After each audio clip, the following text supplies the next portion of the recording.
All right, ABC family, good morning. Another Wednesday, another midweek encouragement. It is July the 29th, and I trust this video finds you doing well. Hey, I wanted to say that when I looked at the date this morning to see what it was for the purposes of this video, I was reminded that this week, a year ago, is when we made our appearance in Baytown. We bought our house at the end of July. I was coming back from Fort McCoy, and Elena was losing her mind with all the kiddos. But it's been a year since we arrived in Baytown, so I was just thinking, what an interesting first year that no one could have predicted. All the crazy things that have happened, but I'm still thankful that God brought us together for such a time as this.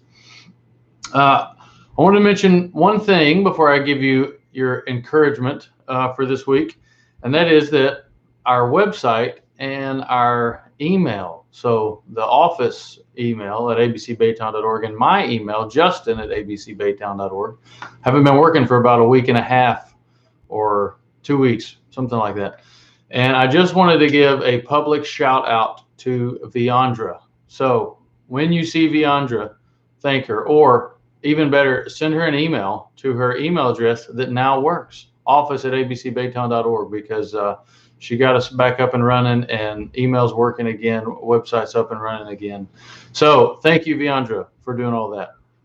And I hope you get 1,500 emails from thankful citizens about your hard work. So Sunday, I mentioned to you that we were going to be going through 1 Corinthians together on Sunday, and I wanted to figure out some way to work back in going through John's gospel, and I didn't know the best way to do it, but I think what I'm going to do is our midweek encouragements are just going to be from John's gospel, and we'll go kind of methodically through. Obviously, it won't be as in depth as an entire 35 to 45 minutes every Sunday dedicated to a passage. But I did want to spend, if we could spend 10 to 15 minutes every midweek together looking at John's gospel, written so that you might believe, that I thought it would be an encouragement to us. So I went back and looked at the last passage we were with together in John. So this was before coronavirus. This was before our March gatherings, which, if you remember, we shifted the format and the topics for March, and that's when coronavirus hit, and so all that got interrupted. So all the way back to February, which feels like 19 and a half years ago, we were in John, and the last passage we went through together, I thought, how fitting if we just pick up in almost August now, where we left off in February, was John chapter 6. And it was the very short but very powerful passage about Jesus walking on the water. And I thought, man, how appropriate is that to a church dispersed in a pandemic? So I'll read you these 6 verses, and then I don't think there'll need to be much explanation to figure out how this correlates to us. But John chapter 6, verses 16 through 21. When evening came, his disciples went down to the sea, got into a boat, and started across the sea to Capernaum. It was now dark, and Jesus had not yet come to them. The sea became rough because a strong wind was blowing. And when they had rowed about 3 or 4 miles, exhausting work, they saw Jesus walking on the sea and coming near the boat, and they were frightened. But he said to them, here's the words, "It is I. Do not be afraid. It is I. Do not be afraid." And then, after they realized it was Jesus, then they were glad to take him into the boat, and immediately the boat was at the land to which they were going. So all the way back to February, when we looked at this passage, we talked about some of the things that cause us to be frightened, just like these disciples. These guys are caught in the middle of a violent storm, out in the middle of the water, and everything's out of their control. They're terrified. And it is only when Jesus reveals himself to them, but he said to them, "It is I, do not be afraid." And then they were glad to take him into the boat. So the only thing that changed their terror and their being frightened was the presence and the voice of Jesus. And then it says they were glad.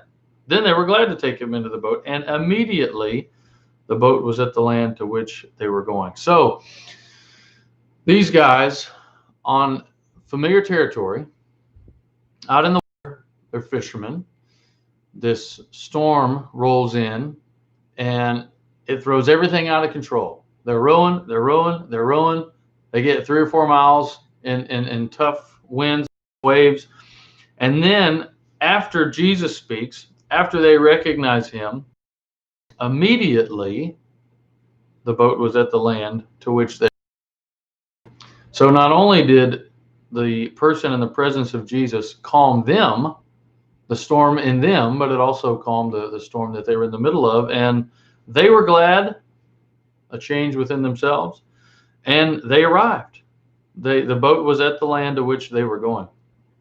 So I just thought how appropriate to us when, as a church, the whole reason these videos started that you're watching and I'm making is because of something that is totally out of our control and just threw everything out of whack.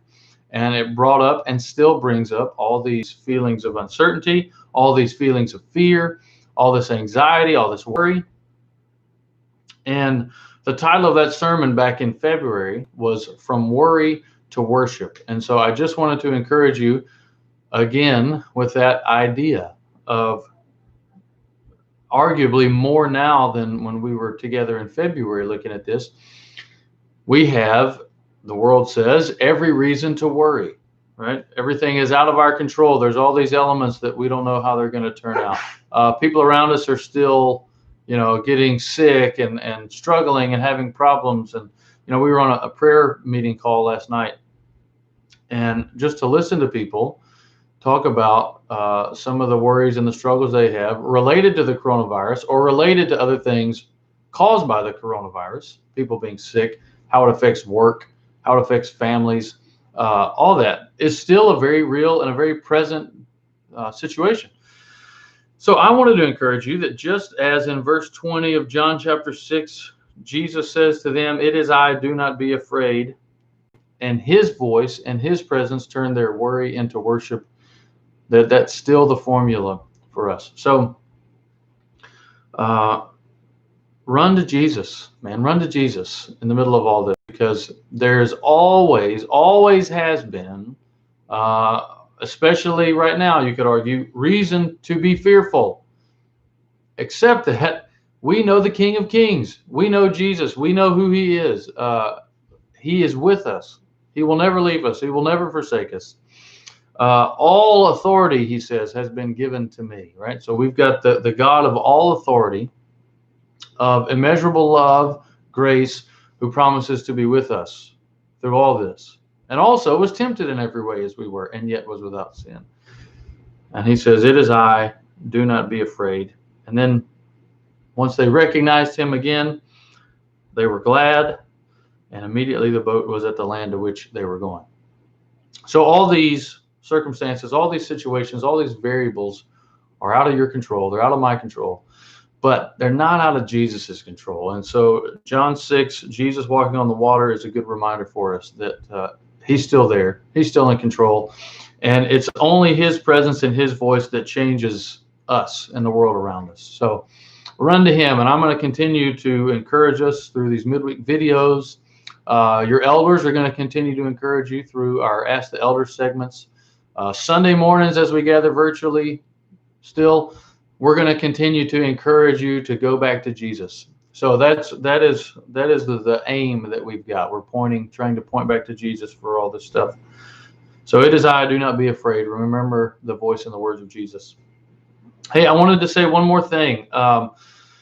Thursday morning, typically tomorrow, you would get an Ask the Elders, but I had a schedule change, unexpected schedule change, thanks to Uncle Sam. So that's actually going to come out to you Friday. So tomorrow you won't get that. We're not going to be able to record that Ask the Elder segment until tomorrow, until Thursday. So Friday morning, you'll get that. and then we'll still meet next Wednesday on Zoom for the forum. So anyway, God bless you. I love you. I trust this was an encouragement to your heart. And whatever you're in the middle of, wherever you are, whatever you're going through, remember the words in the presence of Jesus. It is I. Do not be afraid. All right. Love you. Hopefully I will see you soon. And look for that video to come out on Friday. All right. God bless you.